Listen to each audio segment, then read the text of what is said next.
एक तर जे वारसदार आहेत त्यांचे, आम्ही याच्यापूर्वीपासून तसं बँकेला कल्पना दिल्या होत्या आणि ते काम आमचं चालू आहे आणि त्यांना देखील त्यांच्या वर्षाला कर्जमाफीचा फायदा होईल. असे 13,000 शेतकऱ्यांच्या त्रुटी त्यांच्या अकाउंटमध्ये काढण्यात आलेल्या होत्या.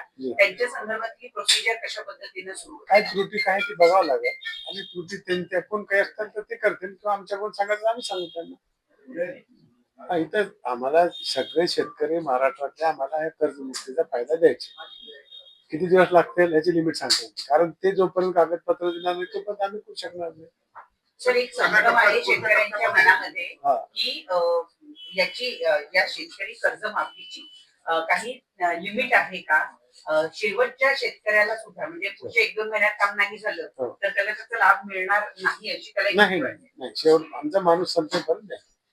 सर कशा टप्प्यामध्ये हे कर्जमाफी होणार आहे? कशा टप्प्यामध्ये जे सरांनी सांगितलं की 6-22 आपल्यावर सांगितलं मागे लेवल्स आपले 22 लाख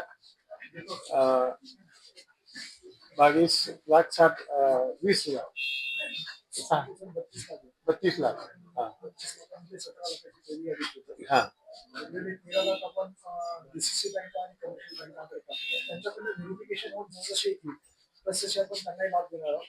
17 लाख पैकी आजपर्यंत सरांनी सांगितलं त्याप्रमाणे 12,80,000 लोकांचे केवायसी व्हेरिफिकेशन झालेलं आहे. त्यामुळे आता 6.5 लाख शेतकऱ्यांना